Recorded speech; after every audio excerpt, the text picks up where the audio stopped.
자, 반갑습니다. 배종찬 교수의 맛있는 돈 이야기 배종찬입니다. 자, 여러분 반갑습니다.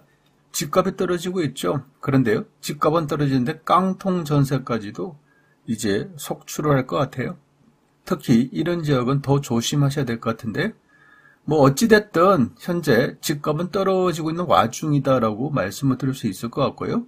이처럼 집값이 떨어지면요, 먼저 다주택자 입장이라면 난처하겠죠.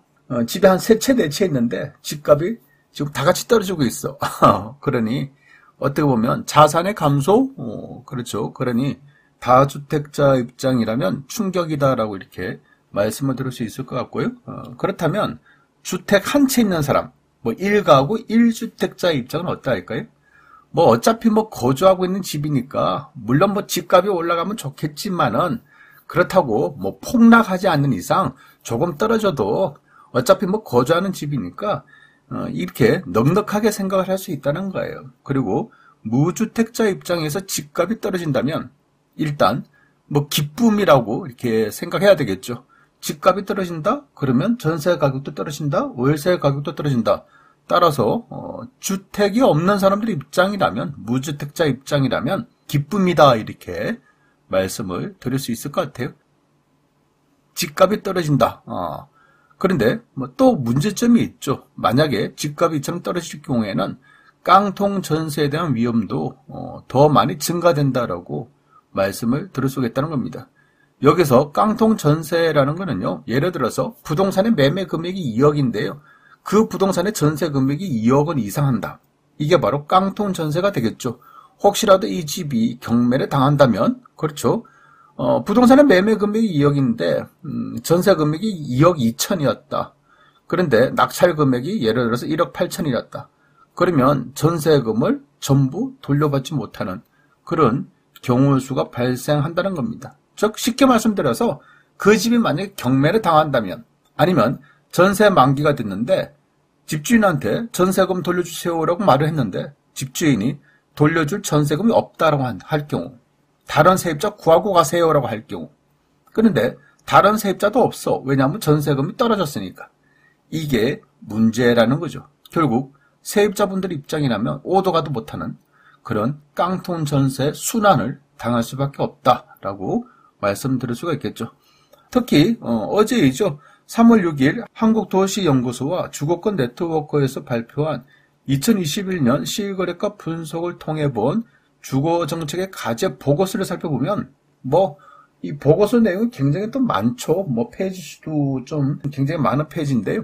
제가 생각하는 부분은 요래요.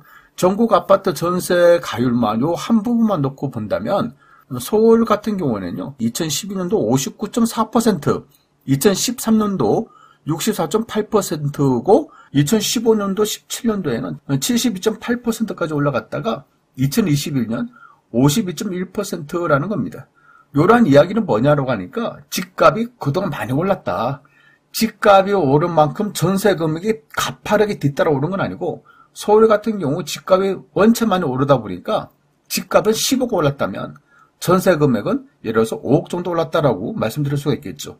따라서 서울의 전세 가율 평균은 2021년도 대비한다면 52.1%라는 겁니다. 예를 들어서 서울의 집값이 10억이라면 전세 가액은 5억 2천만 원 정도 된다는 얘기고, 따라서 매매 금액 대비 전세 가율이 52.1%다라는 것은 비교적 안전하다. 그 집에 대해서 경매를 당했다 하더라도, 설령 경매 당했다 하더라도 전세 금액은 지킬 수 있다. 이렇게 말씀드릴 수가 있겠죠. 그 밑에 있는 부산 같은 경우에는 아파트인데요. 비율이 75% 정도 되니 집값이 4억이라면 전세 금액은 3억 정도라는 거고, 집값이 8억이라면 전세 금액은 6억 정도라고 하니 부산 또한 마찬가지죠. 혹시라도 이 아파트가 경매 나왔다라고 하더라도 세입자들은 비교적 안전하다라고 이렇게 말씀을 드릴 수가 있겠죠. 그런데 전라북도 같은 경우에는 2011년도, 12년도, 13년도 60%에서 60%에서 80% 그리고 90%대로 왔다 갔다 하다가 2021년 같은 경우에는 무려 105.1%라는 겁니다. 여러분, 전라북도가 요러하다는 거예요. 전라북도가 2021년도에 아파트 매매 금액 대비해서 전세가율이 무려 105.1%, 즉 100%가 넘어섰다는 얘기예요. 아파트 금액, 매매 금액이 3억인데 전세가 3억원 넘어섰다는 얘기고, 아파트 매매 금액 5억인데 아파트에 대한 전세 금액이 5억 몇천만 원이라는 얘기겠죠. 전라북도의 아파트 전세가율 굉장히 높다. 이런 집에 혹시라도 경매당하면 전세금의 일부를 받을 수 없을 가능성이 매우 높다라고 말씀드릴 수가 있겠죠. 또한 경상북도 또한 마찬가지인데요. 2011년도부터 해서 2020년까지 거의 60%, 70%, 80%대에 왔다 갔다 하다가 2021년에는 102.7%, 경상북도 또한 100%가 넘어선 이런 케이스라고 봐야 되겠죠. 여기에다가 충청북도도 98.9%, 충청남도도 99.5%로 굉장히 높다라고 말씀드릴 수가 있겠습니다. 여기에다가 대구광역시 같은 경우에도 2011년도부터 2020년도까지는 60 내지 70 내지 80%인데 2021년 들어서 갑자기 98.6%로 굉장히 많이 증가되었다.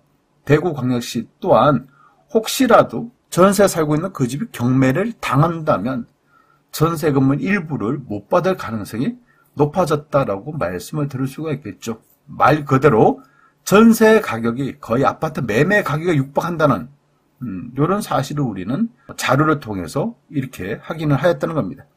이런 지역의 아파트는 결국 아파트 가격 하락 시에 집주인들이 전세금을 돌려주지 못하는 깡통 전세가 될 가능성이 굉장히 높아졌다는 거예요.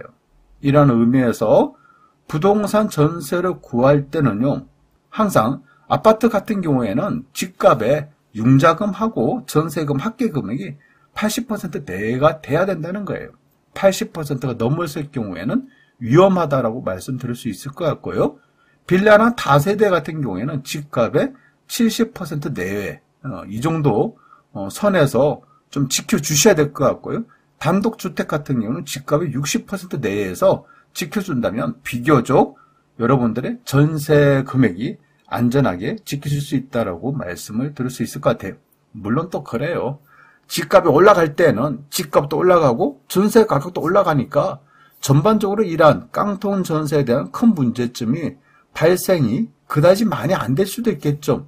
그런데 문제는요, 집값이 많이 상승했다가 전세 금액도 많이 상승했지 않습니까? 그런데 집값이 꺾여진다면, 집값이 꺾이고 전세 금액까지 하락한다면, 그러한 시점이 된다면 이제는 우후죽순처럼 깡통 전세까지도 쏟아질 가능성이 많아진다는 거예요. 특히 지방에 있는 아파트 갭 투자를 한 경우, 그렇죠? 그럴 경우에 깡통 전세로 전락할 가능성, 그런 가능성이 굉장히 증가된다라고 말씀을 드릴 수가 있겠죠. 특히 집값 대비하여 전세 금액이 지나치게 높은 경우에 전세를 구하는 것은 특히 조심하셔야 된다, 이렇게 말씀드릴 수가 있을 것 같고요. 특히나 전세가율 90% 이상인 지역, 대구광역시, 경상북도, 전라북도, 충청남도, 충청북도, 이 지역에 대한 전세는 더더욱 조심하셔야 될 것 같아요. 이상까지 배종찬 교수의 맛있는 도움 이야기였습니다. 감사합니다.